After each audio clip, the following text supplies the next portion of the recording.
সবাইকে। আসসালামু আলাইকুম। সমুদ্র বুকে স্পিড বোটে ছুটে চলা, মাঝ সমুদ্রে দাঁড়িয়ে থাকা বিশাল পাহাড়ে উঠে সুন্দর ভিউ উপভোগ করা, সুন্দর রাস্তা ধরে লং ড্রাইভ, সমুদ্রের পাশে থাকা এক শান্ত পার্ক খুঁজে পাওয়া, আর কিছু ভয়ঙ্কর চ্যালেঞ্জিং রাস্তা পেরিয়ে পাহাড়ের চূড়ায় পৌঁছে যাওয়া। এই রোমাঞ্চকর অ্যাডভেঞ্চার গুলো ওমানের সোয়াদি বিচে আজ আমরা উপভোগ করব। আজকের এই ভিডিওতে জানবেন আমরা কোথায় কি খেয়েছি, কোথায় কত টাকা খরচ হয়েছে, এখানে আসার জন্য বেস্ট টাইম কখন, এবং আরো অন্যান্য গুরুত্বপূর্ণ তথ্য। সাথে থাকবে পুরো ট্যুরের রিয়েল এন্টারটেইনমেন্ট। এখন সামনে গাড়ি আছে, ওখানে জাস্ট আমরা এখন জিনিসপত্র সব রাখি আসবো, কারণ হেলিকপ্টার গাড়ি না, হেলিকপ্টার স্পিড বোট। কারণ এটা বৃষ্টির মধ্যে যখন পানি রাস্তায় উঠে যায় তখন গাড়িটা চলে, স্পিড বোট না এটা।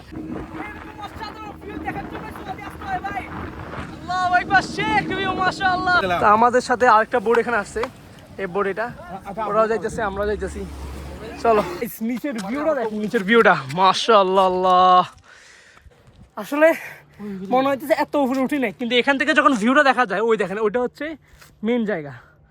এখান থেকে জঙ্গল হয়তো ক্লিয়ার না দেখা যেতে পারে, আর এটা হচ্ছে পাহাড়ের মাঝখানে। আমরা না এতক্ষণ আমরা কিন্তু দূরে থেকে মনে হচ্ছে পাহাড়, হ্যাঁ বিশাল পাহাড়, আমাদের পাহাড়ের চূড়ান্তে চলে আসছি এতক্ষণে। এখানে আসে বসলে ভিউটা কিন্তু বুঝে যাইতেছে। এখান থেকে দেখ ফুরা মানে সমুদ্রের মাঝখানে, আরো বহুত উপরে যাইতে হবে। হেই আব্দুল আইস, ডোন্ট গিভ আপ। তো আমরা এখন আছি ঠিক সমুদ্রের মাঝখানে একটি পাহাড়ে। এই দেখতে পাচ্ছেন এদিকেও সমুদ্র, এইদিকেও সমুদ্র। কিন্তু এখানে সবচেয়ে একটা খুবই ইন্টারেস্টিং বিষয় লাগছে যে ইমার্জেন্সির ক্ষেত্রে এখানে হেলিপ্যাড আছে।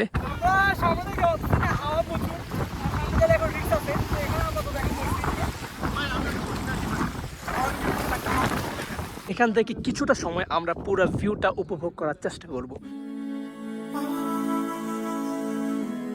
আমরা ঈদের আগ থেকে একটা প্ল্যানিং করতেছিলাম কোথাও একটা ছোট ট্যুরে বের হব। অবশেষে ঈদের চতুর্থ দিনে আলহামদুলিল্লাহ সেই প্ল্যানটা বাস্তবে রূপ নিল। ঈদের দ্বিতীয় দিন থেকেই ওমানে বৃষ্টি হচ্ছিল। সত্যি বলতে আজকের দিনটা বাসায় বসে কাটানোর কথা ছিল, কিন্তু মনে হলো এখন বের না হলে হয়তো এই ট্যুরটা আর হবে না। তাই আল্লাহর উপর তাওয়াক্কুল করে আমরা বের হয়ে পড়লাম আজকের এই সফরে। সকাল 10টার দিকে বের হওয়ার কথা ছিল, কিন্তু প্ল্যান তো প্ল্যানেই, বের হতে হতে প্রায় 11টা বেজে গেছে। তাই তাড়াহুড়ার মধ্যে নাস্তাও করা হলো না। তাই একদম সোজা রওনা দিলাম সোয়াদির দিকে, এবং সোয়াদি পৌঁছে প্রথম কাজ একটা কফি শপে বসে জমিয়ে নাস্তা করা।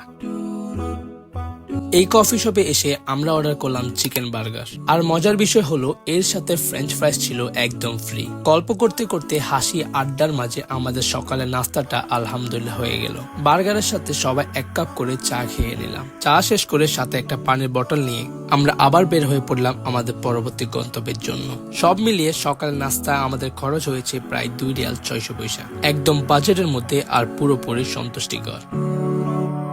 সোয়াদি বিচে প্রবেশ করার সময় প্রথমে চোখে পড়লো একটা অসাধারণ সুন্দর রাস্তা। রাস্তার এক পাশে দূর থেকে ছোট ছোট স্টল দেখা যাচ্ছে, যেগুলো মূলত মাগরিবের পর জমে ওঠে। আজকের দৃশ্যটা একটু ভিন্ন ছিল। বৃষ্টির সিগন্যাল থাকার কারণে সোয়াদিতে এসে দেখি মানুষের সংখ্যা অনেক কম। যেখানে ঈদের সময় এই জায়গাটা ভরপুর থাকার কথা, সেখানে আজ কয়েকটা গাড়ি আর হাতে গোনা কিছু মানুষ একটা আলাদা শান্ত পরিবেশ তৈরি করেছে। আলহামদুলিল্লাহ আমরা গাড়ি থেকে নেমে নিজেদের প্রয়োজনীয় জিনিসগুলো নিয়ে নিলাম, আর দ্রুত ড্রেস চেঞ্জ করে রেডি হয়ে গেলাম আগামী অ্যাডভেঞ্চারের জন্য। আসার সম্ভাবনা আছে, সেজন্য আমরা আমাদের জিনিসপত্র যেগুলো আছে ব্যাগ গাড়িতে রেখে চলে আসতেছি। এখন সামনে গাড়ি আছে, ওখানে জাস্ট আমরা এখন জিনিসপত্র সব রাখি আসবো, কারণ হেলিকপ্টার গাড়ি না, হেলিকপ্টার স্পিড বোট। কারণ এটা বৃষ্টির মধ্যে যখন পানি রাস্তায় উঠে যায় তখন গাড়িটা চলে, স্পিড বোট না এটা। লজিক। ও মাই গড, কই লজিক। সোয়াদি বিচটা এক ধরনের পার্কের মতনই, তবে এখানে বাচ্চাদের জন্য খেলাধুলার ছোট ছোট জায়গা আছে, আর বসার জন্য বেশ আরামদায়ক জায়গা পাবেন। চাইলে কফি, চা বা হালকা খাবার এখানে সহজে পেতে পারবেন। এবার আমরা সরাসরি রওনা দিচ্ছি সাগরের দিকে, কারণ আজ আমাদের পরিকল্পনা স্পিড বোট দিয়ে পাহাড়ের দিকে যাওয়া। আমরা এখন স্পিড বোট দিয়ে ওই পাহাড়ে যাচ্ছি, ওইটা দেখতে পাচ্ছেন যে ওইটাতে। চলুন এই পুরা সমুদ্রটা এখন উপভোগ করবো। ওই পাহাড়ে একেবারে চড়ে উঠবো আমরা ইনশাআল্লাহ।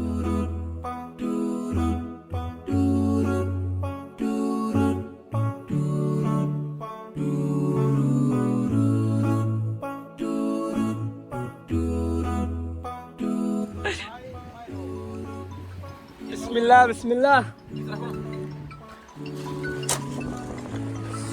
কি অসাধারণ ভিউ।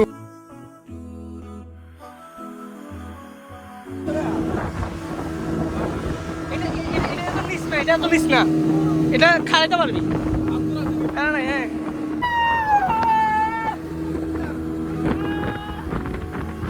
কলা এক ভিউ কলা কলা।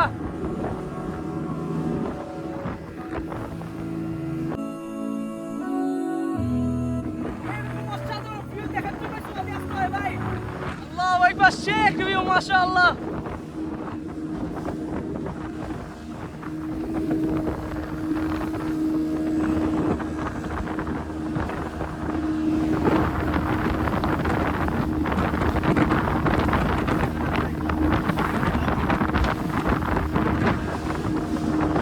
আমরা এখন পাহাড়ের চূড়ায় বসে যাচ্ছি, একেবারে উপরে উঠবো ইনশাআল্লাহ।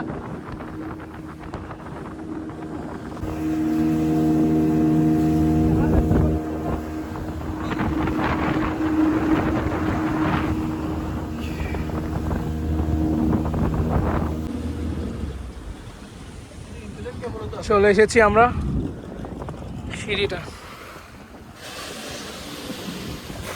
كيفرو فوق فوق كيفرو سمسم هذا نمو زين زين اوكي شكرا আদি নাম্বার। আমাদের সাথে আরেকটা বোর্ড এখানে আসছে, এই বোর্ড এটা, ওরাও যাইতেছে আমরাও যাইতেছি, চলো।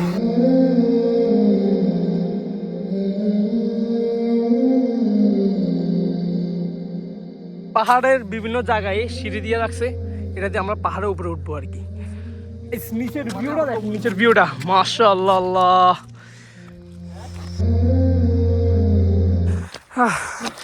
কোন মতে উঠছি আল্লাহ, এই সিঁড়িটা প্রথমে খেয়াল করি নাই। যেটা পাহাড় অনেক উপরে, আর এই হইলো নিচের ভিউ। আরো উঠতে হবে, আরো অনেক উপরে উঠতে হবে। আজকের এক্সপিরিয়েন্স একটু অন্যরকম হতে যাচ্ছে। এরকম এক্সপিরিয়েন্স আমাদের নাই, কারণ আমাদের এরকম পাহাড়ে উঠা হয় না বা ঘুরে ঘুরে হয় নাই। আমাদের ইয়াসিনকে দেখেন, ইয়াসিন ভিডিওতে তারা দেখাই যাচ্ছি, আসিস নি তুই? এত সুন্দর সিঁড়ি থাকতে ভালো উঠতেছস, তুই আসিস নি? আমি শেষ আল্লাহ। দেখতে যেরকম ইজি মনে হচ্ছে, আসলে ইজি না। এদিক দিয়ে আমরা পানি বোতল আনি নেই, মানি ওকে রাখি একছি গাড়ির ভিতরে, মানে এখান থেকে যাওয়ার টাইমে ওখানে নেমে তারপরে গাড়ির থেকে নিয়ে আসি, তাকে টাকা দেওয়া লাগবে, এর অবস্থা আর কি। চলুন, এই হলো সিঁড়ির অবস্থা, চলুন আগে। আমার শরীর কমাইতে পারে, কেমন লাগতেছে? আসলে এতটুকু উঠছি আর কি, দেখি মন ফিনিশে দেখ, ভিউটা দেখ নিচের, কই আসছে বুঝতেছস? আসলে মনে হইতেছে এত উপরে উঠি নাই, কিন্তু এখান থেকে যখন ভিউটা দেখা যায়, ওই দেখেন ওইটা হচ্ছে মেন জায়গা। এখান থেকে জঙ্গল হয়তো ক্লিয়ার না দেখা যেতে পারে। আর এটা হচ্ছে পাহাড়ের মাঝখানে আমরা দুইটা বোট আসছে টোটাল। এখন একটা বোর্ডের মানুষ আমরা যাইতেছি, আরেকটা বোর্ডে যাইতেছি। ইয়াসিনে সিঙ্গেল দিতেছে, চলেন চলেন চলেন, লেটস গো। বেচারা পারতেছে না। তো গাইস, এই অ্যাডভেঞ্চারটা দরকার ছিল আমাদের। চলুন, এখানে একটা বিষয় আমার খুবই ভালো লাগছে, সিঁড়ির ঠিক মাঝ পথে দেখতে পারবেন এরকম একটা বসার জায়গা আছে। অবস্থা তো ভালো না, কিন্তু সিঁড়ি একটা আছে। এটা হচ্ছে ইয়াসিন। কি রে, পাহাড়ি ছাগল লাগি? যত উঠি পাহাড়ে উঠে শেষ হয় না। এখনো এ হচ্ছে সিঁড়ি। ওই আরেক জ্ঞান কি কয়, ও জায়গাটা দিয়ে এটাতে উঠে দিদি জ্ঞান।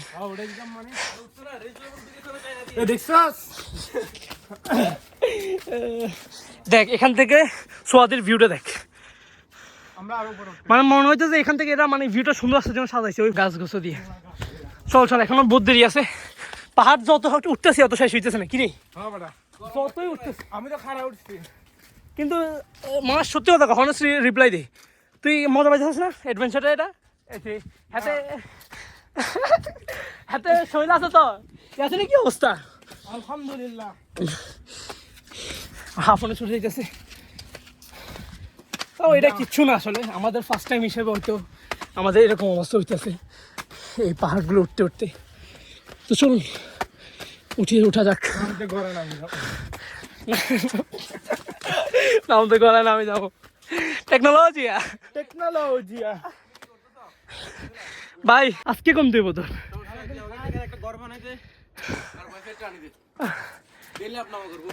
খানা কে আমার দাদা আমি দিয়ে দেবো খানা তুই বানাবি কেন কি গাছগুলো রান্না করবি মোটামুটি আমরা আলহামদুলিল্লাহ পৌঁছে গেছি পাহাড়ের চূড়ায়। চলুন কিরে ভাই জুনাইতে দেখছস জুনাইতে কিভাবে হাঁটতেছে ভাই রে ভাই। না এতক্ষণ আমরা কিন্তু দূরে থেকে মনে হচ্ছে পাহাড়, হ্যাঁ বিশাল পাহাড়, আমাদের পাহাড়ের চূড়ান্তে চলে আসছি এতক্ষণে। এখানে আসে বসলে ভিউটা কিন্তু বুঝে যাইতেছে। এখান থেকে দেখ পুরা মানে সমুদ্রের মাঝখানে, আরো বহুত উপরে যাইতে হবে। হেই আব্দুল আইস ডোন্ট গিভ আপ, উঠ উঠ উঠ উঠ উঠ।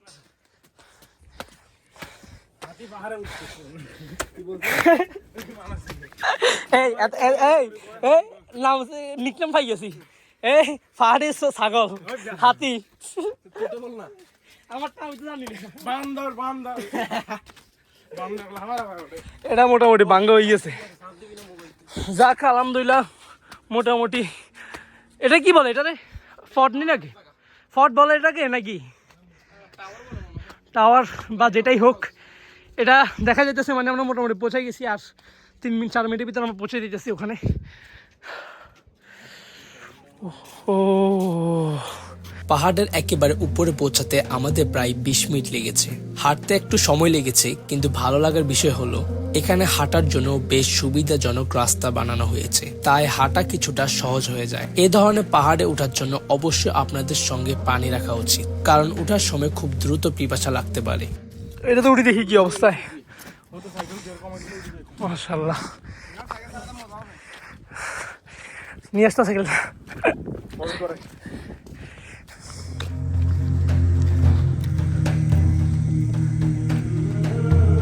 অসাধারণ ভিউ দেখার জন্যই আমরা এই পর্যন্ত আসা। দেখছেন এখানেও পানি, এ সাইডেও পানি, এ সাইডেও পানি। আমরা আছি পাহাড়ের ঠিক মাঝখানে। এখন আমরা যাচ্ছি পাহাড়ের শেষ মেইন জায়গায়, যেখান থেকে সোয়াদির অসাধারণ ভিউ চোখে পড়বে ইনশাআল্লাহ। সমুদ্রের ঠিক মাঝখানে এই পাহাড়ে হাঁটতে হাঁটতে এবং পরিবেশটা অনুভব করতে করতে মনে হবে কতটা ভয়ঙ্কর আর চ্যালেঞ্জিং জায়গাটা হতে পারে। সত্যি এই পাহাড়টা আমাদের কাছে একদম আলাদা অ্যাডভেঞ্চারের মতো। যদি আপনি এখানে আসেন, সবচেয়ে ভালো সময় সকাল 9টা থেকে 10টার মধ্যে। তখন তাপমাত্রা কম থাকে, পাহাড়ে ওঠা সহজ হয়, পাশাপাশি স্পিড বোর্ডও ইনশাল্লাহ পেয়ে যাবেন। আমরা তো প্রায় 12টার পর উঠতে শুরু করেছি, তবে মেঘলা ওয়েদারে আর বৃষ্টি হালকা সিগন্যাল থাকার কারণে তেমন গরম লাগেনি। পরিবেশটা ছিল একদম শান্ত এবং আরামদায়ক। যারা ওমানে থাকেন, সোয়াদি বিচে আসতে চান, তাদের জন্য বলি যে আপনারা সকাল সকাল আসাটা বেশি ভালো। বিকেলেও পাহাড়ে উঠতে পারেন, তাতেও তাপমাত্রা কম থাকে এবং উঠা নামাতে অনেকটা সুবিধা হয়। তো আমরা এখন আছি ঠিক সমুদ্রের মাঝখানে একটি পাহাড়ে। এই দেখতে পাচ্ছেন এদিকেও সমুদ্র, এইদিকেও সমুদ্র। কিন্তু এখানে সবচেয়ে ইন্টারেস্টিং বিষয় লাগছে যে ইমার্জেন্সির ক্ষেত্রে এখানে হেলিপ্যাড আছে। এখানে কোনো ইমার্জেন্সির ক্ষেত্রে যদি কেউ আটকে যায়, যেরকম এখন হালকা পাতলা বৃষ্টি হচ্ছে দেখতে পারতেছেন, তেমন না হালকা বৃষ্টি হচ্ছে, তখন ইমার্জেন্সি টাইমে কিন্তু এখানে হেলিপ্যাড আছে। যে কোনো ইমার্জেন্সির ক্ষেত্রে হেলিকপ্টার আসে, এখানে উদ্ধার করতে পারবে মানুষ। তো এই বিষয়টা আমার খুবই এখানে চোখ লাগছে এবং খুবই ভালো লাগছে। এখানে টোটাল দুই গ্রুপ আসছে, আমরা প্রায় হবে 10-15 জনের মতো মানুষ। তো তারা ওই আস্তে আস্তে ওখানে আছে, নেপালি, আই থিঙ্ক নেপালি হবে তারা, দেখা যাইতেছে না, আই থিঙ্ক সো। অনেক বিশাল পাহাড়ের মাঝখানে ওরা, তো ওরা আস্তে আস্তে ওখানে উঠতেছে। এখান থেকে কিছুটা সময় আমরা পুরো ভিউটা উপভোগ করার চেষ্টা করব। এখানে সুন্দর একটা বসার জায়গা পাইছি, আমরা এটার সামনে দেখেন এই সুন্দর ভিউ, আর এই ভিউটার সামনে আমরা এখানে এখন বসতে যাইতেছি। পাহাড়ের চূড়ায় বসে আছি, চারপাশে শুধু ঠান্ডা বাতাস আর নীরবতা। মনে হচ্ছে দুনিয়ার সব ক্লান্তি যেন এখানে হারিয়ে গেছে। আলহামদুলিল্লাহ। এখন প্রায় এখানে বসার পর, এনজয় করার পর, আমরা এবার যাচ্ছি এখান থেকে পাহাড় থেকে নেমে সোয়াদি বিচের ওখানে। বোর্ডের সিস্টেমটা খুবই ভালো লাগছে। বোর্ডের আমরা এখানে আসছি এবং আমাদেরকে এখান থেকে পাহাড় থেকে আবার সোয়াদি বিচে নিয়ে যাবে, চার্জার নিবে বলছে, এবং এখান থেকে নিয়ে যাওয়ার পরে তারা টাকা নিবে। তো ওর উপরে একটা মিস্টেক হয়ে গেল, যেটা যে আমরা মানি ব্যাগ আনি নেই। এখন ওখানে যে আবার বিচের ওখানে যে আবার গাড়ি যেতে হবে, গাড়ির থেকে মানি ব্যাগ আনি, তারপর তাকে টাকা পে করতে হবে। তা একটু পেরেশানি হবে, তারপর হচ্ছে লেটস গো। পাহাড় থেকে নামার সময় এই ভিউটা সত্যি বুক চুরিয়ে দেয়। আমাদের গাড়ি, ওই গাড়ি আসতেছে, আমাদের হেলিকপ্টার আসতেছে, ওই দেখা যাইতেছে, ওই চলুন একবার নিচে তাকিয়ে দেখুন আমরা কতটা উপরে উঠেছিলাম। এখান থেকে পুরো সোয়াদি এবং সমুদ্র একদম ছোট ছোট মনে হচ্ছে। নামতে নামতে সামনে যে সিঁড়িগুলো দেখা যাচ্ছে সেগুলো দেখে বোঝা যায় আমরা আসলে কতটা উঁচুতে উঠে গেছিলাম। নামতে তেমন কষ্ট না লাগলেও এই দৃশ্যটা একটা আলাদা অনুভূতি দেয়। তবে সত্যি বলতে নিচে নামার সময় কিছু কিছু রাস্তা একটু ভয়ঙ্কর লাগছিল। স্পিড বোটে ওঠার সময় অবশ্যই সাবধানে থাকবেন, কারণ এখানকার পাথরগুলো অনেক সময় পিছলা হয়, তাই পড়ে যাওয়ার সম্ভাবনা থাকে। আফটার অল পাহাড়টাকে আমরা দিয়ে দিচ্ছি, বৃষ্টিও হচ্ছে মোটামুটি, পানিও মাসালা উঠছে অনেক। তো আর এখানে থাকাটা সেফ না, সেজন্য আমরা বিসমিল্লাহ করে আমরা দিচ্ছি এখন।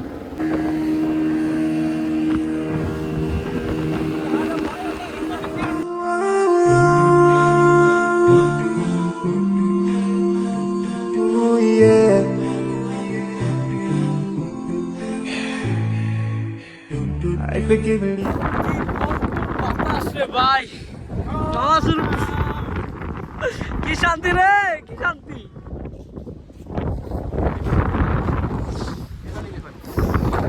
পাহাড় থেকে নেমে আমরা চলে আসলাম সমুদ্রের সামনে একটু গোসল করার জন্য। এখানে এসে দেখি ভরপুর বাতাস। আলহামদুলিল্লাহ, এমন এক সময় এসেছি যখন হালকা হালকা বৃষ্টিও পড়ছে। পুরো পরিবেশটা একদম মনের মতো শান্ত, ঠান্ডা আর ফ্রেশ একটা অনুভূতি। আমরা 3 বন্ধু মিলে নেমে পড়লাম সমুদ্রে। আর পানি সত্যি অনেক ঠান্ডা ছিল, কিন্তু সেই ঠান্ডার মধ্যে একটা অন্যরকম মজা আছে।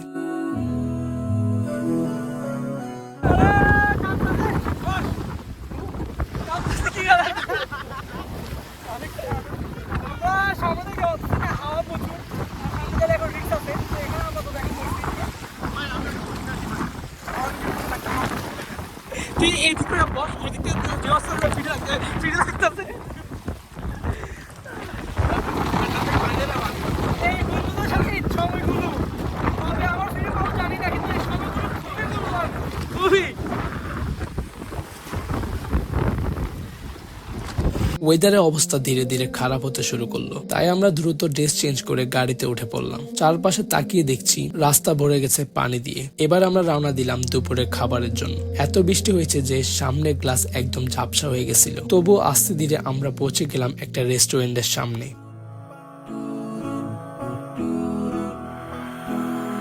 এখানে এসে ক্লান্তি শরীর নিয়ে বসে পড়লাম। একটু গল্প আড্ডার পরে চলে আসলো আমাদের খাবার। আজকের মেনু চিকেন বিরিয়ানি, সাথে সালাদ এবং সালোনা। সত্যি বলতে এই ক্লান্তির পরে খাবারটা অন্যরকম স্বাদ দিচ্ছে, আলহামদুলিল্লাহ। খাবার শেষে একটা কোল্ড ড্রিঙ্ক নিলাম, যেটা সত্যি দরকার ছিল। আর সব মিলে দুপুরে খাবারের বিল পড়েছিল প্রায় 4 রিয়াল। ওমানে এরকম টানা বৃষ্টি আমি আগে কখনো দেখিনি, একদম ভিন্ন একটা অভিজ্ঞতা। আজকের এই সফর এখানেই শেষ। আলহামদুলিল্লাহ, আমাদের সবারই অনেক ভালো লেগেছে। আপনাদের কেমন লেগেছে অবশ্যই কমেন্ট বক্সে জানাবেন। আর হ্যাঁ, সোয়াদি বিচ থেকে ফেরার সময় আমাদের মতো একটা গরম ক্যারাক চা কিন্তু মিস করবেন না। যারা ওমানে আছেন, ফ্যামিলি বা ফ্রেন্ডদের নিয়ে ঘুরতে চান, এই জায়গাটা অবশ্যই ট্রাই করতে পারেন। লোকেশন ডিসক্রিপশন বক্সে দিয়ে দিয়েছি। আর সকালে বের হলে ইনশাল্লাহ বিকেলে 4টার মধ্যে পুরো ট্রিপটা সুন্দরভাবে শেষ করে ঘরে ফিরতে পারবেন। ভিডিওটা ভালো লাগলে অবশ্যই সাবস্ক্রাইব করে রাখতে পারেন। ইনশাল্লাহ আবার দেখা হবে পরবর্তী ভিডিওতে।